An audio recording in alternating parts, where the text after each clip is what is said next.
2020 Spanish Grand Prix. How did you find that? Um, just a normal Spanish Grand Prix, quite boring, uneventful at the front. Um, Midfield was quite interesting, but anything other than that, it wasn't a spectacular race. Yeah, I would say so as well. Obviously there wasn't, yeah, nothing really happened. Basically just Bottas fell behind at the start, and then they just continued for the rest of the race doing the standard two stop. Out the front. Guess everything that happened was really in the midfield.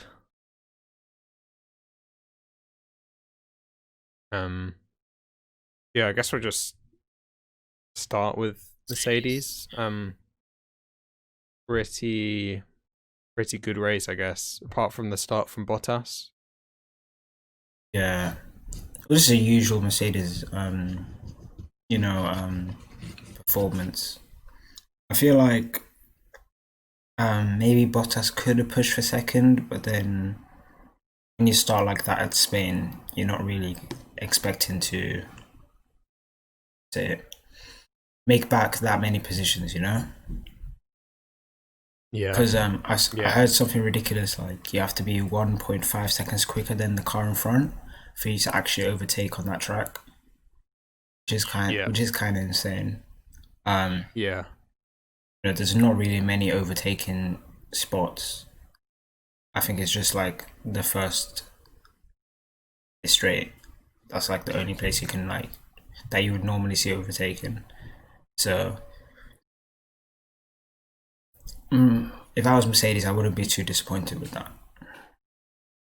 yeah. It was a good one, I guess. Not really much to say about them, is there? Really, like nothing really happened for them. No, So, no, nothing. moving on to Red Bull, I guess. Verstappen put in a really good show for that race. Really, like Verstappen is matching the Mercedes at a chassis. Well, I wouldn't say a chassis dependent track, but I'd say like definitely it's a track that is the most important for like what car you have. Yeah, So I was quite super impressed by him. I'd definitely say he's maximizing or outperforming the Red Bull. yeah. Um, Obviously Spain is a track where it's like two by two, like normally when it's in qualifying. So like it'd be like Mercedes, Red Bull, Racing Point, da, da, da, da, da, like that kind of qualifying. He jumped both the racing points and then jumped Bottas at the beginning, which is and kept that position. So I think it was a very solid performance from him. Um, I don't think you could ask for any more than that. So Yeah, I yeah, feel like he got the most out, like everything he could out of it. So yeah, if I was him, I'd be happy with that performance. yeah. And we had the thing during the race where he's complaining a lot on the radio, like with his team. Yeah, Um, that was really weird to see because um, it's kind of like seems like he's like trying to like control how the strategy works now and sort of like starting to like run the team himself, kind of like what Alonso used to do. yeah. Um, I feel like that was more entertaining than the actual race. Watching him bash his team for like a little bit. Um, Yeah, yeah, I feel like yeah, not really much to say about that. Apart from yeah, it was interesting. Uh, Maybe he is trying to control that team, but then it is quite obvious like that is his team now. Like he is the guy. yeah, Like it's been obvious since yeah, Ricardo left that that was his team. So yeah, and especially the performance he put in last year where he won a couple of races. I would say yeah, he's definitely stepping into like championship driver. Um, how do I say it? He's like become a championship driver, and he's definitely like yeah, I feel like he wants his team to like give him everything he needs to like really perform. So I wouldn't be upset or anything like that if I was Red Bull and Yeah, it's perfectly understandable. Yeah. Well, I guess like while talking about Red Bull, the other Red Bull album, I was, I would say like I was more impressed with Albon this weekend because it seemed like he was able to be more competitive this weekend, even though he's still quite far off his teammate. But it seems like he sort of gets like trapped in the midfield, and then Red Bull can't adapt between like running a midfield car and a front running car at the same time. Yeah. Um, I feel like they did. I feel like they let him down in the sense that it's always the same story with Alex in the sense that he does like he either doesn't get into Q3 and it's then playing catch up, or when he does do a decent qualifying like this race, so he got sixth. They kind of botched the strategy and then he's playing catch up again. Um, Yeah, I don't know. No matter what he does, he's always in that midfield battle. Like he qualified sixth in this race and he finished eighth. He did obviously say that there was like something wrong with like they don't have good tire management and other factors such as dirty air and following that bunch of traffic would obviously take a lot out of your tires. But it's getting to the point now where I feel like Red Bull need to just find something that works for him. Um, I feel like they're just like, oh, Alex isn't doing well. Let's just box him. Let's just box him. And then I feel like they just test that like tire's performance just to make sure, just to like be like, oh, that tire's not doing well. Let's put Max on the other tire type shit. If I'm being really cynical, uh, yeah, but yeah, I don't know how you start sixth and you're racing the racing points and then you end up racing McLarens and AlphaTauris for like eighth place. You know, um, yeah, it's kind of frustrating if you're a fan of Alex because it's just like the same story every week where he finishes like sixth or between sixth and eighth, because he's always yeah, playing catch up or they botch the strategy, and it's just getting like the same, like it's just becoming very repetitive. yeah. I feel like he just needs like one breakthrough weekend, and then it'll Yeah, get a lot easier. yeah, Because be he should be ahead of the racing points and sort of in behind the Mercedes, sort of in a no man's land. He shouldn't really be in that midfield battle, realistically. yeah. Even if he was like with the racing points, I wouldn't. If he finished in between the racing points, I feel like that would be a decent result. Um, but like looking at where he started and where he finished, like can't go two places back in a Red Bull. Um, Yeah, yeah, yeah. There's not much more to say about him, really. Just I think they just needs like space to sort of grow a bit because it always happens where sort of every driver sort of hits like a rough patch. Like it happened with Verstappen in 2018, 2017 as well a bit. yeah, It happened with Leclerc a bit last year and probably will happen to him again. So like this probably would have happened anyway, like if he was at Toro Rosso or like a midfield team. It's just that because he's at a Red Bull right now, he's just like the gap is a lot more prevalent. yeah, yeah. I agree. Yeah. So yeah, moving on to sort of like more of the midfield now. Uh, I think like this week, this race showed more of the Racing Point pace than any other weekend. Yeah, Um, yeah, I feel like Racing Point have definitely been like. I feel like they've definitely been overhyped. Obviously, I don't think they're. When I say overhyped, people are going to be like, "Oh, they're not. They're still a quick car." Yeah, they're still a quick car, but I haven't really seen them contend for podiums and stuff, etc. Um, Obviously, the front three is always locked out by the same three drivers.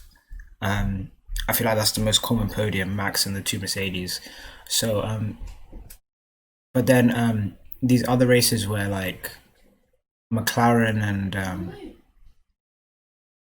McLaren and Ferrari occasionally get these podiums. I feel like Racing Point should be there. Yeah. Um, yeah, I feel like this was a very solid performance, fourth and fifth. They're obviously going to be very happy with that. Then Yeah. I don't know. They still this. Yeah, kind of feel like they could have done like a track like Spain realistically like really suits that car because like sort of similarities to Mercedes. Yeah, We saw like last weekend at the second Silverstone Grand Prix that Racing Point performed a lot better there as well. So it might just be a thing where like they're just sort of they've had bad luck in the first few races and yeah, they're sort of getting to grips with like the setup and like the race base of the car. So I feel like track like Spa, definitely could suit their car and Monza as well. yeah. I agree. Yeah, yeah, I feel like they need to get to the point where they're gonna start being kind of disappointed with these types of results if they want to be a big team. yeah, I feel like they're gonna be like. I feel like they should be happy with this, but one more if they want to like yeah, progress, especially for next year when they become yeah, Aston yeah, Martin. yeah. Yeah, so that's it about it for Racing Point. But moving on to McLaren, I'd say they kind of went on the under the radar a bit. Yeah, definitely. They I'm not sure like what their strategy was, but they were battling a lot with the Ferraris. Like Ferrari and McLaren were quite evenly matched this weekend. Yeah, Yeah, I don't know. It's kind of hard to like judge with a lot of these like midfield teams, I guess. mm. Yeah, McLaren sort of just keep doing McLaren things, I guess. It was a strange one from Norris. So I didn't really see much of him Yeah, all weekend. Yeah, I don't know if it's just something about Sector 3 doesn't really seem to suit their car that well, but yeah, I don't know. Don't know what to say about them. yeah. Lando did drop back 2 places. He qualified 8th and finished 10th. Obviously he still did get a point, but it's like finishing behind like Pierre. It's kind of disappointing. The other hand, Carlos Sainz did do quite well. He qualified 7th, finished 6th. Did overtake Vettel in the last few laps for that 6th place. Yeah. So I feel like he can walk away from the race like quite satisfied. You know, Yeah. Yeah. just not. There's really nothing much to say about these like midfield teams. Like, even though they were like Yeah. quite close, but it's just like they didn't do. I feel like none of the teams did anything like wrong or anything like particularly right. They. Yeah. I feel like it was just mostly like pit stop strategy that like decided where you finished, like the lap. Yeah. Yeah. So yeah, well, Renault on the other hand, they had quite a bad weekend. They did like a one stop both the cars, Yeah. which didn't really seem to work that well. They sort of just dropped back completely throughout. Like they were when everyone did it, they obviously went like quite far up the table. Yeah. But yeah, they didn't have good race pace. Yeah. I don't know. The Renault don't have very mediocre car this year. It's potentially like even worse than last year, maybe. Like relative in the grid. The thing is about Renault, this they obviously qualified really, really badly. They didn't get into Q3, so obviously Daniel qualified 13th and Esteban qualified 15th. If I'm reading this correctly. The thing is about when you qualify, if you would like points, I feel like the best place to qualify is either in the top 10 or like 11th or 12th. Yeah. I feel like anything below that is like it's going to be very difficult. So obviously, I feel like they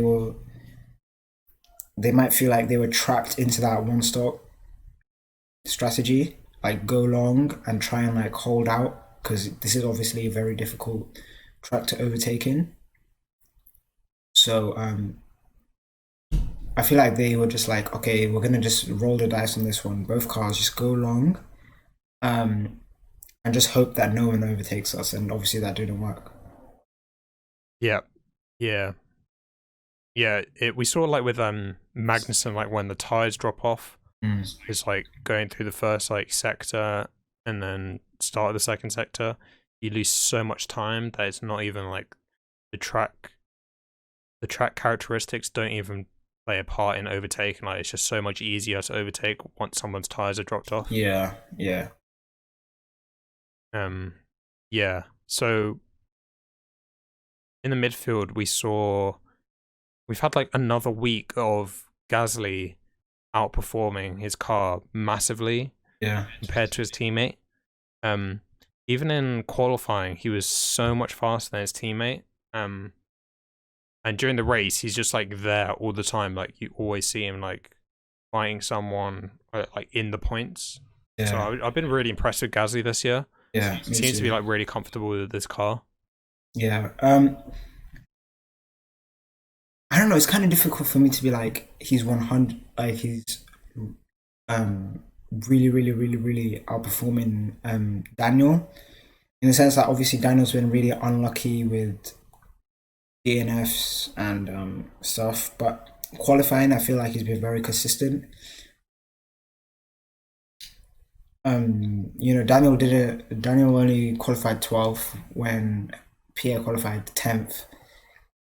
So I feel like they both had the potential to get points this weekend if they got the strategy right.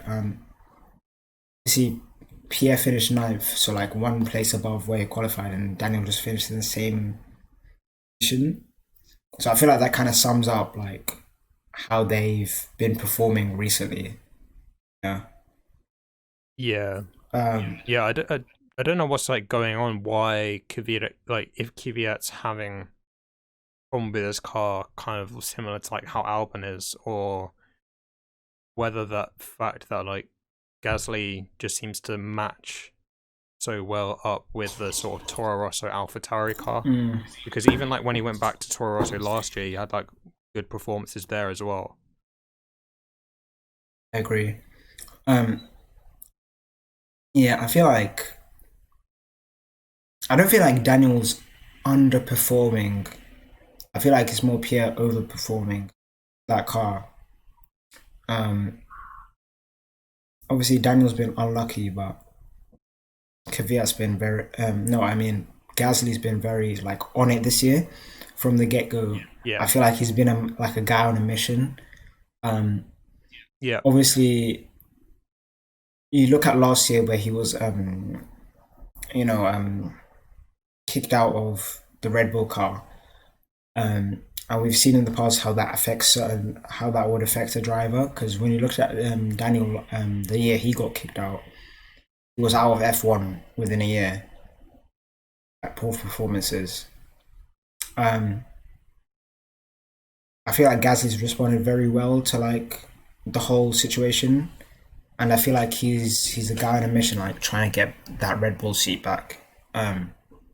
Yeah. So I feel like.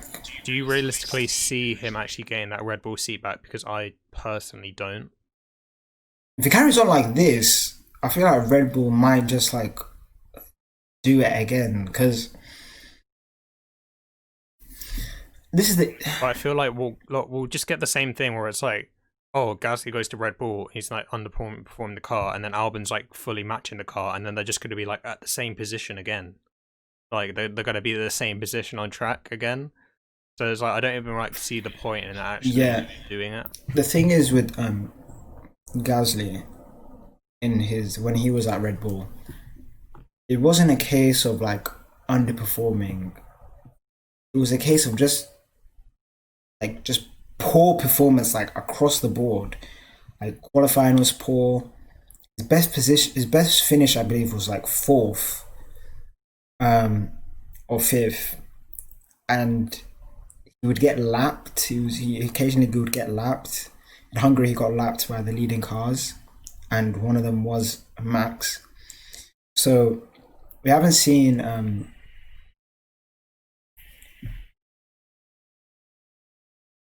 Obviously, Albon did get lapped this race, and he only finished. It's very difficult because I see similarities between Albon and Gasly last year, but I feel like Gasly was just significantly worse. I feel like Alex is pumping in like decent performances, and it feels um like if he finished fifth, no one would be complaining about anything. But it's the fact that he finished eighth in the Red Bull, which is the real issue. If that makes sense. Yeah, yeah, I feel like Albon should definitely get till the end of the season. I don't feel like he's warranted a mid-season swap or anything like that. yeah, yeah. I feel like he should definitely get. Definitely not. I feel like he should definitely get the end of the season, and they should compare performances and review it and see who truly deserves that Red Bull.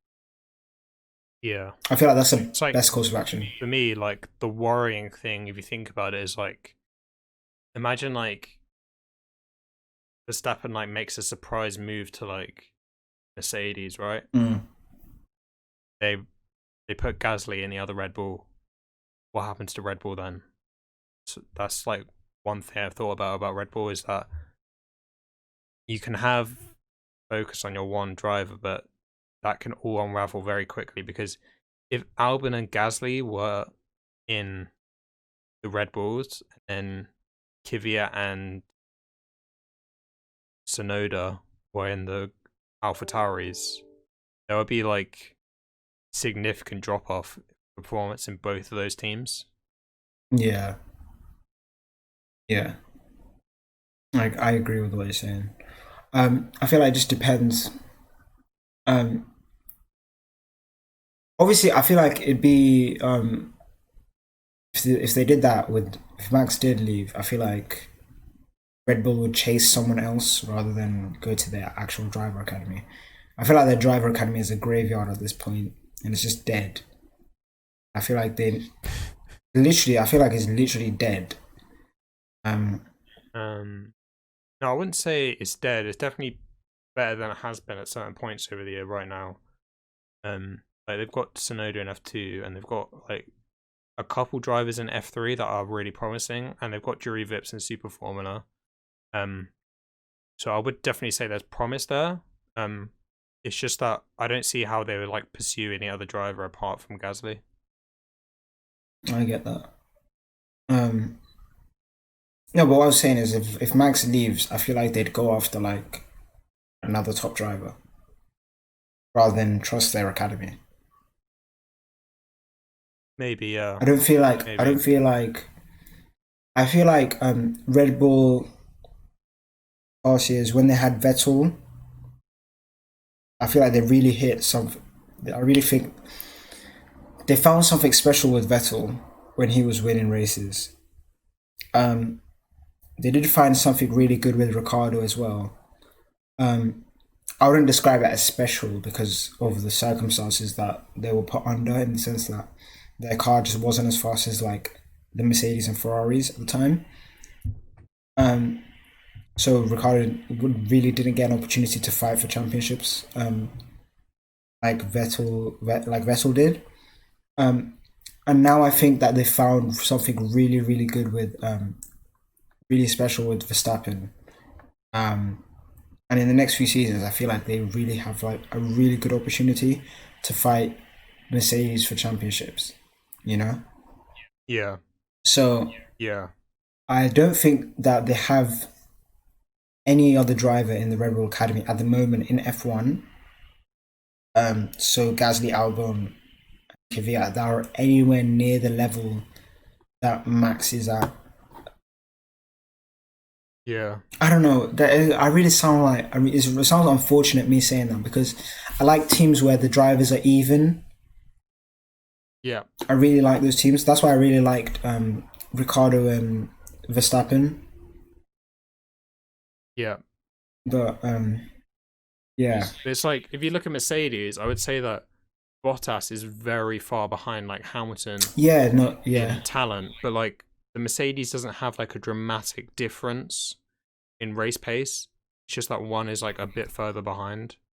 I think it's an issue of like the way that the car is designed and like the way it's set up is like so finely tuned to Verstappen's taste. I don't know because obviously I'm not an F1 driver, so I can't be like, oh, setup is this significant and it Yeah. results in this amount of race pace being lost. The car's not set up right. Do you get what I'm saying? So I Yeah. feel like it's very difficult for like me to be like, oh, the car's not set up right for this driver, so he's not going to be good in this car. Yeah. I feel like I don't want to be harsh and be like, oh, you should perform well in what you're given, because I don't feel like that's the case either. I feel like there's just something just not clicking. Because I Yeah. feel like Albon is really good in that car. I look at his overtakes the confidence he has in that car, in certain corners when he's overtaking someone on the outside. It's not like he can't drive it. It's not like a case with like Vettel, for example. I feel Yeah. like he does believe in that car. It's just that there's just maybe strategy. If they get the strategy right, I feel like he could definitely finish on a podium, or fourth place minimum. Yeah.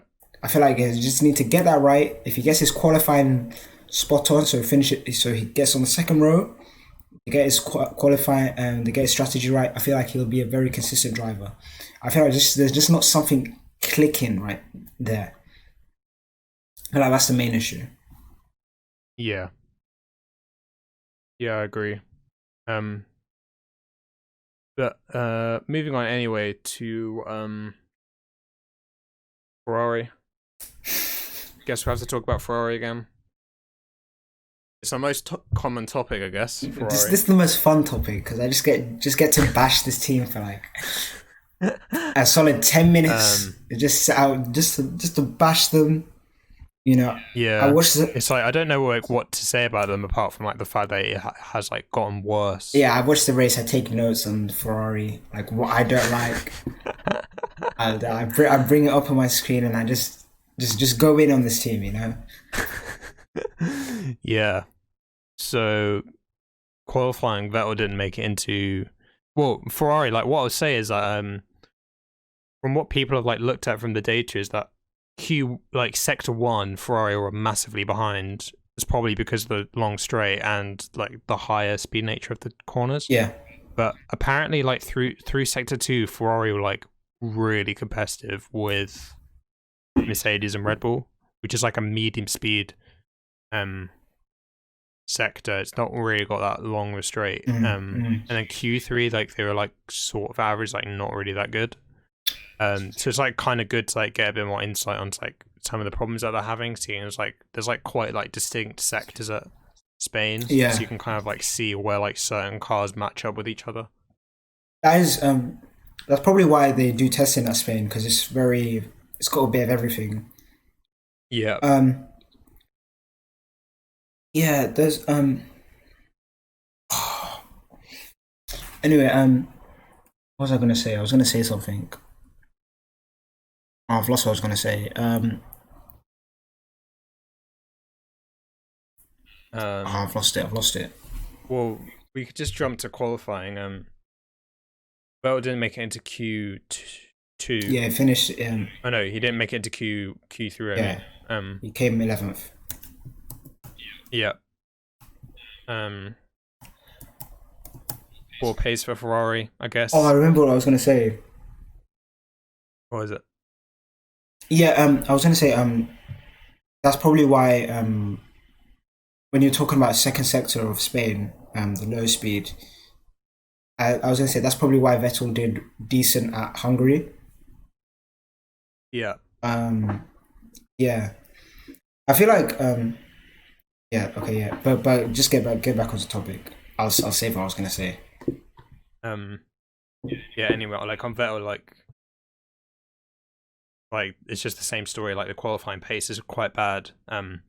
I don't really know what much more to say about like Yeah, Ferrari, yeah, just the way it is, I guess. But in the race, like we saw sort of like more team radio stuff coming out about like problems in the team, and like it just seems to like get worse with like between the team. Um, it's like it seems like every weekend that goes past, it feels like he won't last the whole year at Ferrari. For me personally, um, yeah. I feel like the qualifying wasn't that bad compared to Leclerc because Leclerc qualified ninth, so only two place like one car in between them. So I feel like that would be you look at it, that would be like, oh, that's quite even. If that makes yeah, sense. Yeah, the race there were just so many issues. Um, just so many. So obviously, when Vettel starts outside the top, he started outside the top 10. I feel like he started on the mediums, I believe, or the hards. um, it's I'm not sure actually. Um, he didn't start on the softs. That's all I know. He started on one of the two harder compounds. Um, then I don't know what lap he came in the pits, but I do remember him coming in for softs at the same lap that Leclerc came in, and they were both on different tire compounds. So that is quite questionable when Vettel is Yeah, on the harder compound. Um, yeah, he did say that they were dead, but I feel like you could eke a few more laps out of them if you really tried. yeah, Um, then he was told to push for 3 laps. He was pushing for 3 laps. He came out fifth,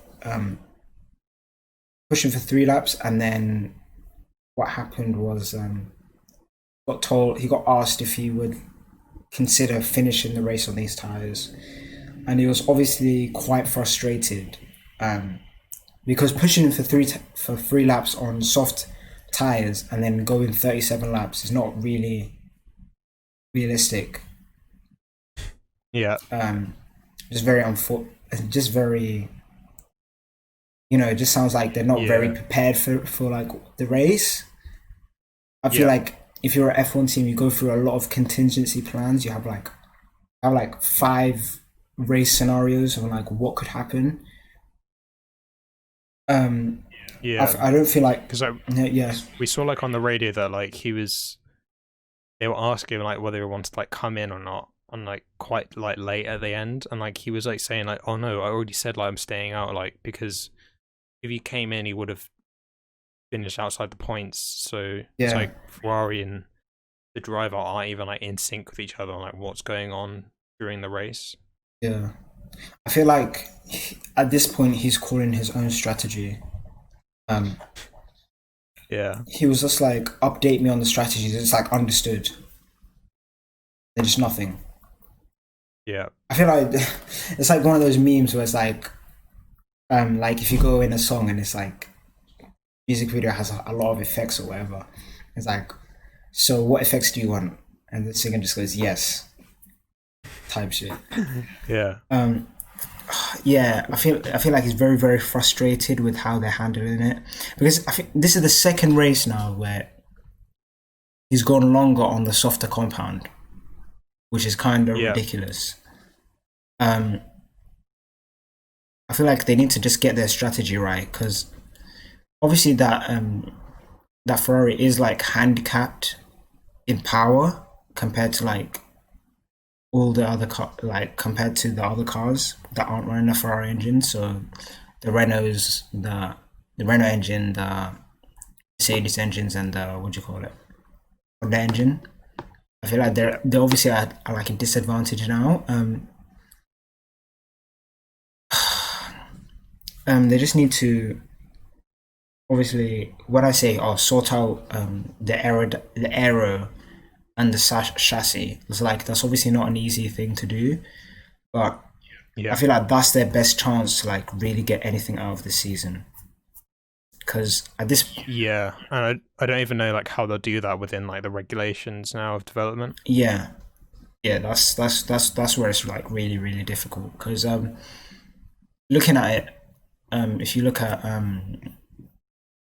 what do you call it, like constructors, I believe they're fifth now, but it's like Racing Point, McLaren, and Ferrari are all.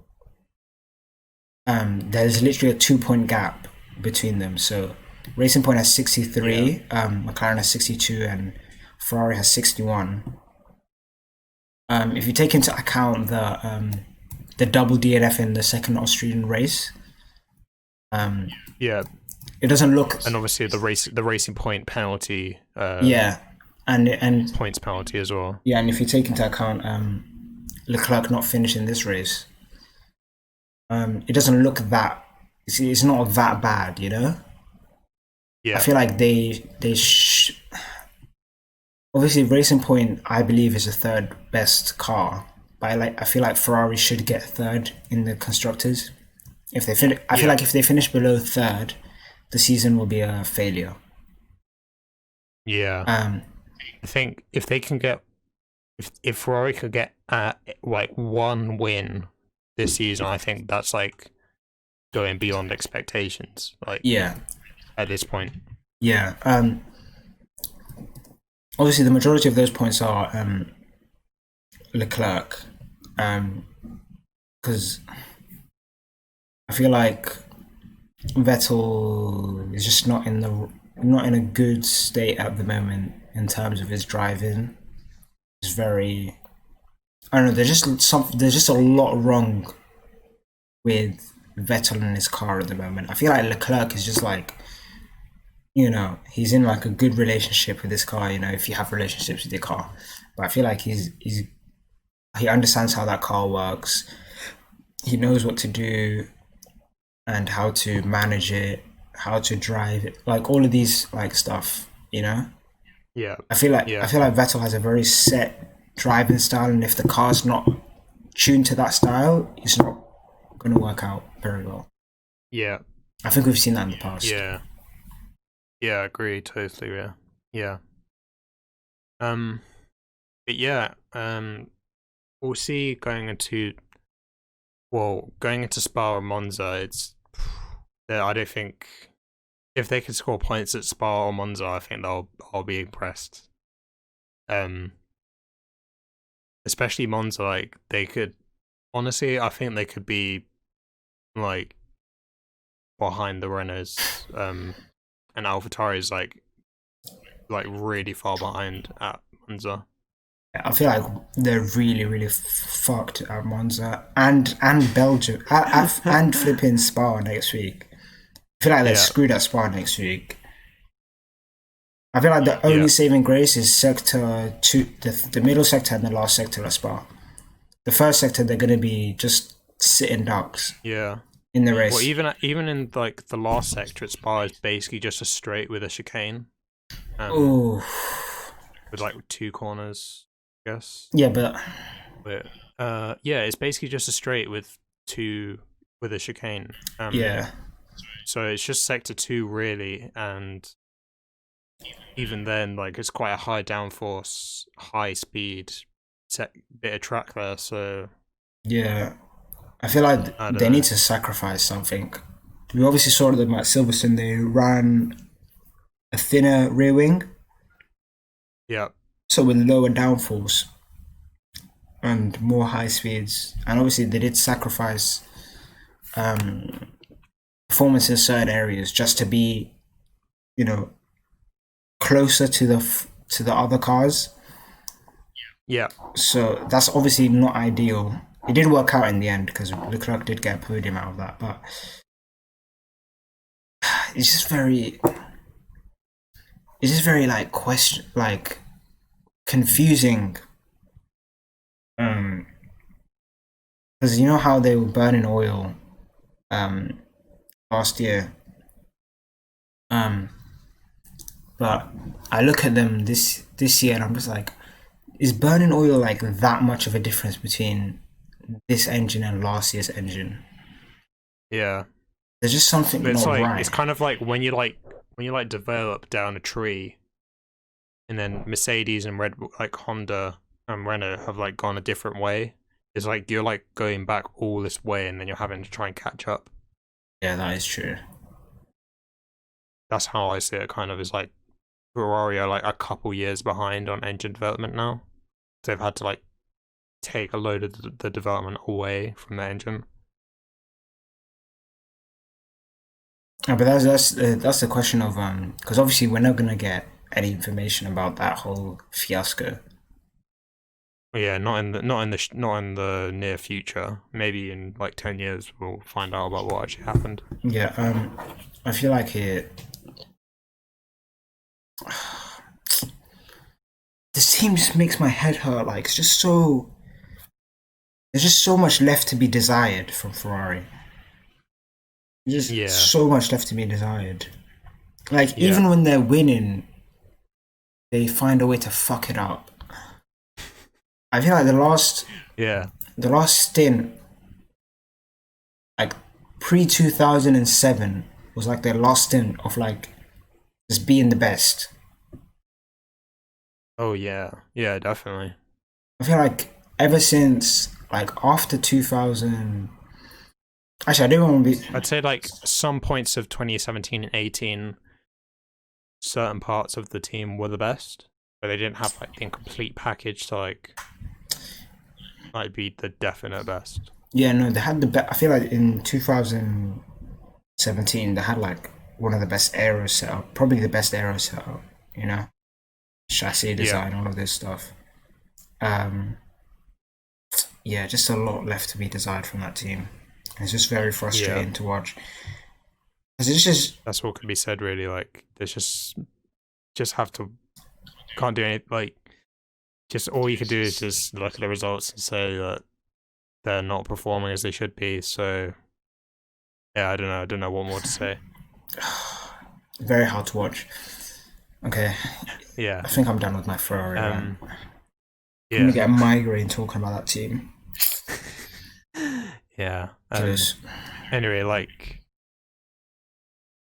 the bottom end of the grid, Alpha, Haas, Williams, sort of just doing their thing, I guess. Raikkonen got into Q2 for the first just time chilling, this season. There were like points where like Haas did show a lot of promise, especially in qualifying. Like apparently in some parts of the track, like they were like really competitive with like the top end of the midfield. So yeah, it's like they're kind of like having another year like they had in 2019, where it's like it's not like a consistent car. Like they're just like rocking up, and then it's like seeing what happens. Like it's like sometimes it's really good, and then sometimes it's really bad. Yeah. I don't even know. Haas is just. I feel like they're a bit of a meme team at this point. With the driver lineup they've got, just throughout the season, causing trouble. They just seem very. How do I say this? Obviously, David Coulthard did describe both the drivers as robust, if that makes sense. Yeah. I don't know. Grosjean just finished last. I don't know how he finished behind the two Williams. Like, yeah. Magnussen. I feel like Magnussen is really, really, really, really trying to get good performances out of this car.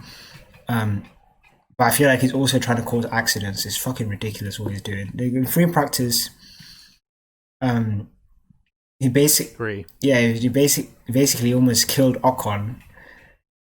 Yeah. I don't even know. That's something you'd see in the F1 game online. That is not even something that I would like fathom. I would not even. It's like Ocon like expected him to ghost or something. Yeah. He thought it was a time trial. No, but and then what do you call it? In the race with Raikkonen, my guy's just steering. He's just steering right. He's just steering right. Just steering right. He's just like, oh, Raikkonen's going on the inside. I'm just gonna keep steering this way. I feel like he tried to do, a Schumacher in to Barrichello in Hungary a Yeah, few years yeah, back. I feel like he tried to do that, but that was just ridiculous. yeah, I feel like no. yeah. It's just it's all like being memed up at the back, really. Russell was just continuing to outperform Latifi as expected, I guess, and yeah, Alfa Romeo are a bit just meh, you know. Seemed like 2018 and last year they had a lot more promise, and it seemed like they were a lot more like dynamic in the midfield, like going up and down. But it seems like this year there's a bit of a split between Racing Point down to AlphaTauri, and then there's a bit of a split down behind. Yeah, I definitely feel like it's I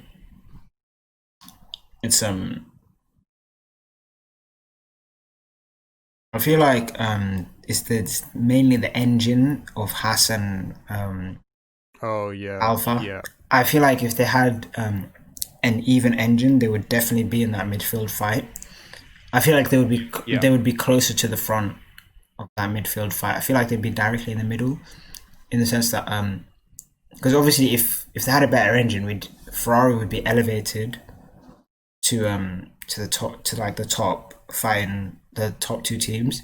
So you'd look at it from the perspective of so from if we don't if are we going to include I'll include Racing Point, so it'd be like Racing Point um and McLaren just below that, and I feel like they'd be on the same tier as McLaren. Haas definitely, maybe not Racing Point, but yeah, maybe yeah, but like that's how I see So them. then Ferrari would like maybe be up there with Yeah. Mercedes. That's what I said. That's what I said. Yeah, yeah, But obviously they don't have the best engine anymore, so it's all about working with what you have.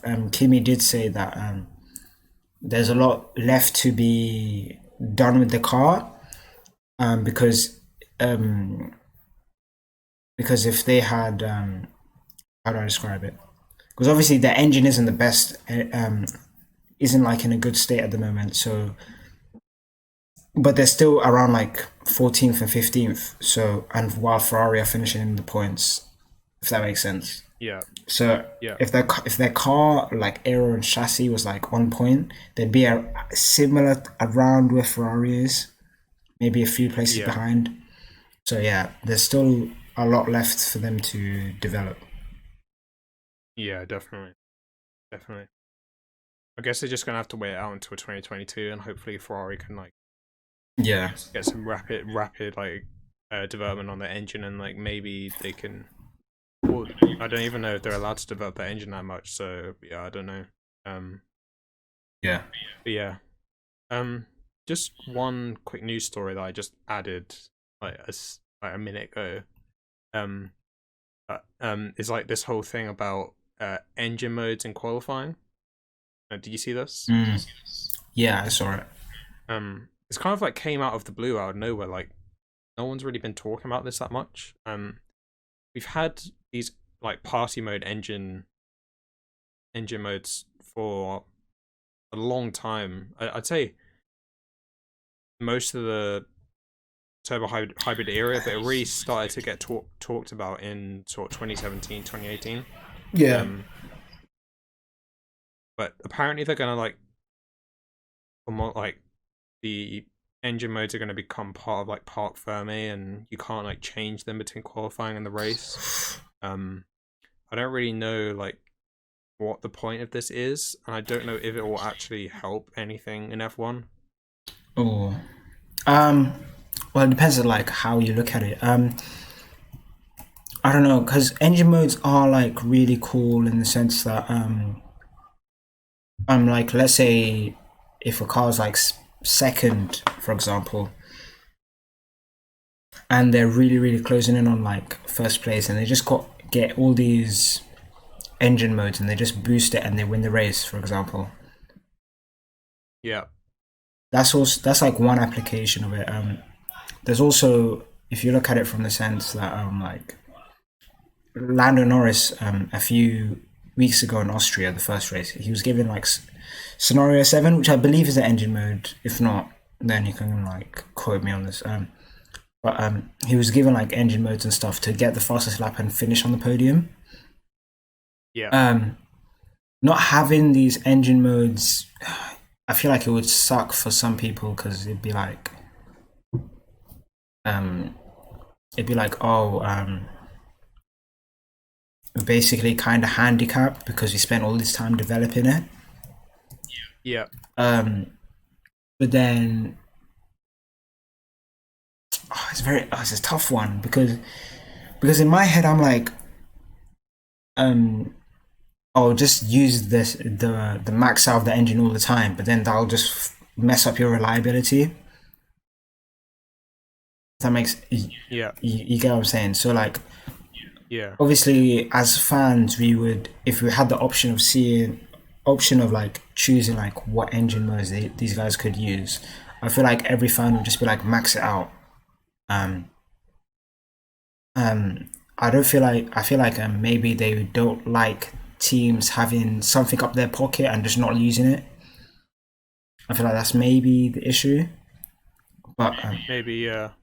But yeah, I don't know.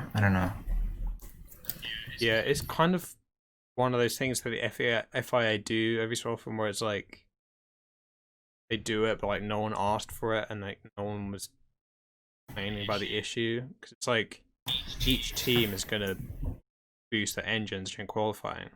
Yeah. It's like, it's kind of like interesting to see like quali spec and race spec base, like be able to like compare it to say like, oh, this car like is behind on qualifying pace, but like when they're in the race they're able to like go forward. Yeah, that might be kind of annoying to miss, because qualifying spec now is basically just going to be like fresh tires, low fuel. Yeah, that is really annoying. Oh, obviously in the same, I like Park when they set up like before Park Fermi and stuff. You'd have teams set up just for qualifying, the optimum setup just for qualifying, go out, do get as high as they can in the grid, and then set up for the race and do the optimum setup for the race. And now apart from it, they have to like find the best of both worlds, I guess. Yeah. So I guess that like is a good thing for like, if you're limiting like engine modes, then there might be like a good like technical battle between like finding compromise between like race and qualifying. Yeah. But then I don't know if it'll take away from, if it'll do anything negative to how F1 is now. Yeah. I don't know if it's like really like some big thing that everyone's gonna be like, oh no, why did they do this? Blah blah blah. Yeah. Yeah. Like maybe there's gonna be a team that'll be like, oh, we could have got pole position at this race, but because of engine mode and race setup and stuff, we didn't want to run the highest engine spec throughout the race and like mess up our engine. Yeah. If that makes sense. So yeah. So I think now it's gonna like change the direction of like how they build engines in the future. If this is really gonna be, if this is gonna be a factor in the future. Yeah. Yeah. It's gonna be like, oh, we're just gonna get rid of engine modes and focus more on like consistent performance and stuff like that. So yeah. I'm not. Yeah, it'll be super interesting to see, I guess. It's coming in for Spa. So maybe we'll be able to see like a direct impact of it, but yeah, I'm not too sure if it is going to have a major impact. No, I don't think it'll have like a major impact, because if you look at it, with or without these specific engine modes, well, I feel like it'll just be in the same order anyway. Like if you look at, because Mercedes is still going to be the fastest with or without engine modes, Yeah. These other teams, I don't know. I feel like do every team have different engine modes, right?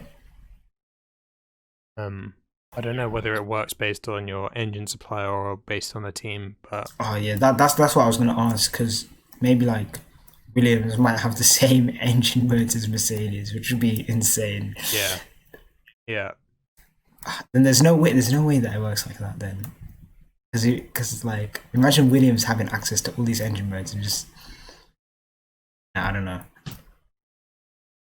yeah, yeah. I'm not too sure, but we'll see eventually. That's one thing to know, I guess. But I think that's about everything for this week. Not much to talk about really. Not much. I don't even know Been how a pretty slow week. I don't know how we stretched it out to this far. Yeah. I don't know how we stretched it out to what? Yeah. An hour. How do we do that? Yeah. I feel like it was just mostly me Yeah. just like thinking of what I wanted to say. I might have to prepare notes in the future of like what I want to say, so I can really say all these like points and stuff. But I'm not taking it too seriously. But yeah. But like, there's no race next weekend, but there is the Indy 500. So like, we might do like a special episode for the Indy 500 if you'd be interested in that, because I certainly am. I'll have to do my research. I don't watch IndyCar like that, so I feel like if I did it, I'd piss off a lot of people, because it's like, what the fuck is this guy talking about? You know? Yeah. Yeah, but like at least like Alonso's in there, so like that's why I'm like, we'll see. Like even like he qualified 26th, maybe like there's a chance that like he could do it. Like, I don't know. I'm not overly confident, but I'll be super excited if he actually does it.